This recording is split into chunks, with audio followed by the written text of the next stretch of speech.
दोस्तों, अभय हिंदी क्लासेस में आपका बहुत बहुत स्वागत है।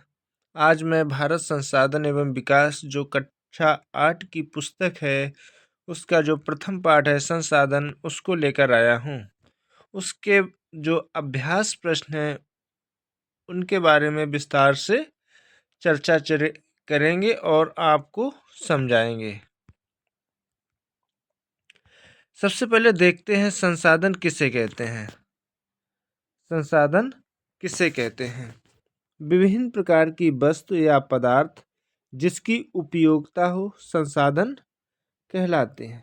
ऐसी वस्तु जिसमें उसकी उपयोगिता हो संसाधन कहलाते हैं। जैसे साइकिल, जैसे हमें घर से स्कूल जाना है तो साइकिल से आसानी से हम जा सकते हैं।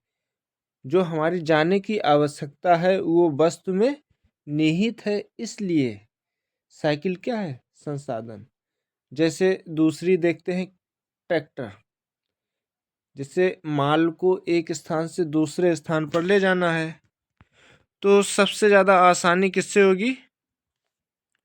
ट्रैक्टर से। खेत की जुताई हो या गेहूं की मड़ाई हो, आसानी से ट्रैक्टर से किया जा सकता है काम, इसलिए ट्रैक्टर एक संसाधन है। अब दूसरा प्रश्न देखते हैं, अच्छेशील संसाधन। अच्छेशील संसाधन कौन कौन से हैं? आ माने नहीं, छह माने जिनका नाश न हो। संसाधन, ऐसे संसाधन जो कभी नष्ट ना हो, अच्छेशील संसाधन कहते हैं। सबसे पहले सूर्य का प्रकाश।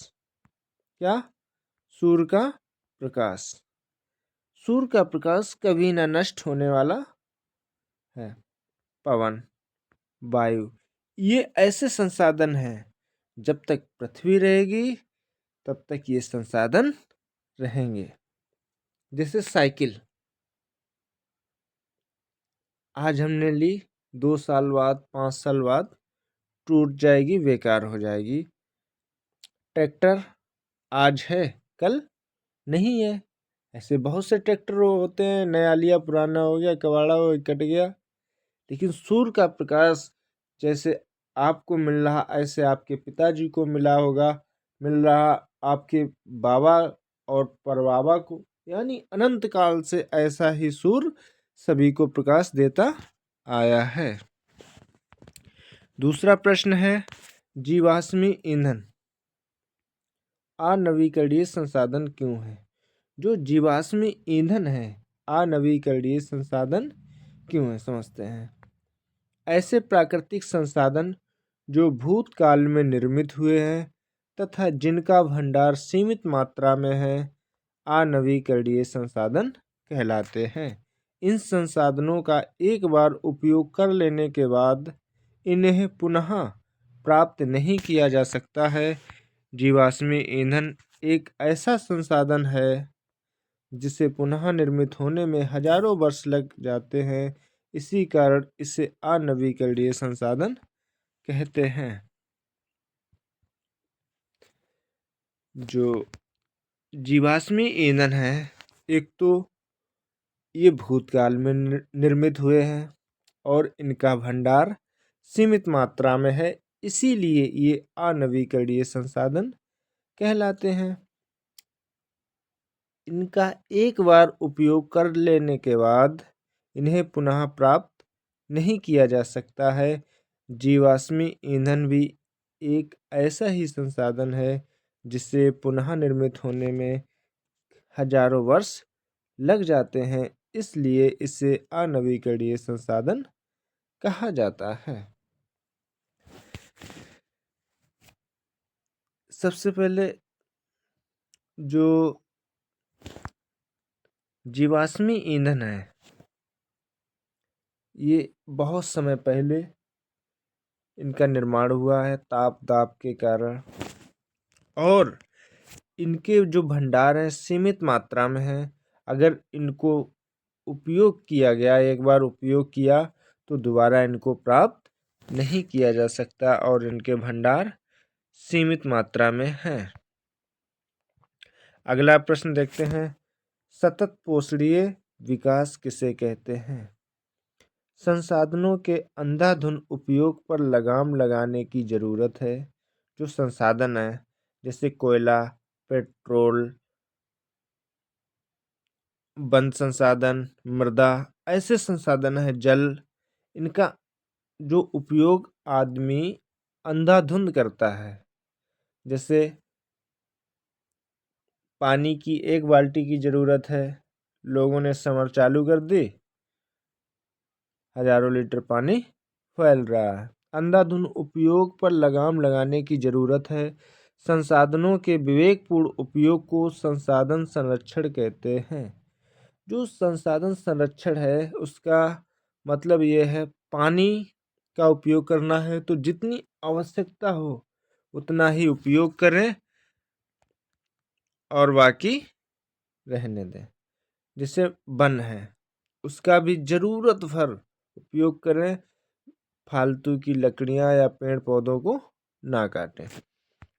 संसाधन संरक्षण का अर्थ, जो संसाधन संरक्षण का अर्थ है, संसाधनों के प्रयोग को पूर्णतः रोकना नहीं है, बल्कि इस प्रकार से उपयोग करना है कि वर्तमान पीढ़ी के साथ जो आपको प्राप्त हो रहा है,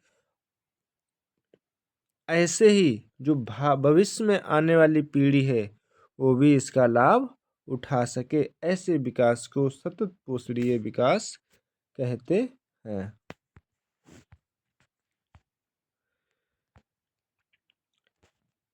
अगला देखते हैं, प्राकृतिक संसाधनों के संरक्षण के उपाय लिखिए। कि जो प्राकृतिक संसाधन हैं उनका हम संरक्षण कैसे कर सकते हैं, उनका बचाव हम कैसे कर सकते हैं। सबसे पहले देखते हैं मृदा। मृदा की बहुत बड़ी हानि अपरदन से होती है। अपरदन का मतलब है जो मृदा है, जो पृथ्वी है, उसकी उपजाऊ ऊपरी परत नष्ट हो जाना, बह जाना, ये क्या कहलाता है? मृदा अपरदन कहलाता है। मृदा की बहुत बड़ी हानि अपरदन से होती है।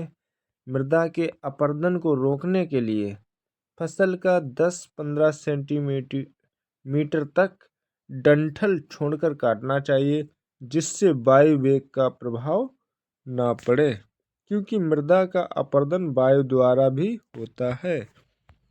पशु चारण पर रोक लगाकर तथा खेतों में मेड़ बनाकर मृदा अपरदन को रोका जा सकता है। बारिश जो खेत है उसकी मेड़बंदी करनी चाहिए सबसे पहला। दूसरा कि जो फसल है, फसल को कम से कम 10-15 सेंटीमीटर छोड़कर, जैसे कंपाइंड से डंठल छूट जाते हैं गेहूं के, धान के, इस प्रकार से फसल की कटाई होनी चाहिए, जिससे जो पौधे की जड़ है वो मिट्टी को आसानी से जकड़े रहे, जिससे मृदा अपरदन न हो। तीसरा है पशुचारण। पशु के चलने से जो मृदा का ऊपरी सतह फूट जाती है वो वायु के द्वारा एक स्थान से दूसरे स्थान पर पहुंच जाती है, जिससे मृदा अपरदन को रोका जा सकता है। दूसरा देखते हैं वन संरक्षण। वनों का संरक्षण करके हम मृदा का अपरदन रोक सकते हैं। जैसे औद्योगिक क्रांति के बाद वनों का बड़े पैमाने पर ह्रास हुआ है, यानी कि बड़ी बड़ी कंपनियों के निर्माण के लिए बहुत सारे वनों को बड़े पैमाने पर काट दिया गया है। अतः वृक्षारोपण को बढ़ावा देकर वन संपदा की वृद्धि की जा सकती है। वृक्षारोपण द्वारा मिट्टी के कटाव को भी कम किया जा सकता है। जैसे वृक्षारोपण कर पौधों का रोपण करके हम वृक्षारोपण का संरक्षण कर सकते हैं। अगला खनिज संरक्षण। खनिज संरक्षण के लिए इनका बहुत सोच विचार कर ही उपयोग करना चाहिए। दुर्लभ या कम मिलने वाले खनिजों के लिए इनके विकल्पों को खोजा जाना चाहिए। जैसे धातुओं के स्थान पर प्लास्टिक का उपयोग करके खनिजों का संरक्षण किया जा सकता है। जल संरक्षण। जल का संरक्षण जीवन का संरक्षण है। जल का प्राकृतिक स्रोत वर्षा है। वर्षा का जल प्रवाहित होकर नदियों एवं नालों में पहुंचता है। वर्षा के जल का उपयोग के लिए बांध बनाकर इसे जमा किया जा सकता है, नहरों को पक्का करके, तथा टिंकिल सिंचाई द्वारा जल के उपयोग को कम किया जा सकता है। घरों में पानी का सीमित प्रयोग कर जल संरक्षण किया जा सकता है। सबसे पहले देखते हैं जल संरक्षण। जल का हम संरक्षण, जो वर्षा का पानी है उसे हम किसी एक गड्ढे में एकत्रित करके उसका संरक्षण कर सकते हैं। जितनी ज़रूरत है उतना ही पानी का उपयोग करें, और जो सिंचाई है वो टिंकल विधि के द्वारा यानी फव्वारे के द्वारा सिंचाई करें, जिससे जल का संरक्षण किया जा सकता है। अब प्रश्न नंबर 2, सही जोड़े बनाइए। कोयला एक जीवाश्मी ईंधन है। सौर प्रकाश एक अक्षयशील संसाधन है। वन एक मानवपूरित संसाधन है। कोयला जीवाश्मी संसाधन है। अब अगला प्रश्न, पुल एक मानव निर्मित संसाधन है। दूसरा, क्योंकि जो पुल है मानव ने बनाया है, इसलिए पुल एक मानव निर्मित संसाधन है। उपजाऊ भूमि ये प्राकृतिक संसाधन है, क्योंकि प्रकृति हर जगह तो उपजाऊ भूमि है नहीं, कहीं कहीं है, तो इसीलिए जो उपजाऊ भूमि है वो प्राकृतिक संसाधन है। संसाधनों का विवेकपूर्ण उपयोग संसाधन संरक्षण कहलाता है। अगर हमारा वीडियो आप लोगों को अच्छा लगे तो इस वीडियो को लाइक और शेयर ज़रूर करें। अगर आप हमारे चैनल पर पहली बार आए हैं तो सब्सक्राइब करके बेल आइकन ज़रूर दबाइएगा। धन्यवाद।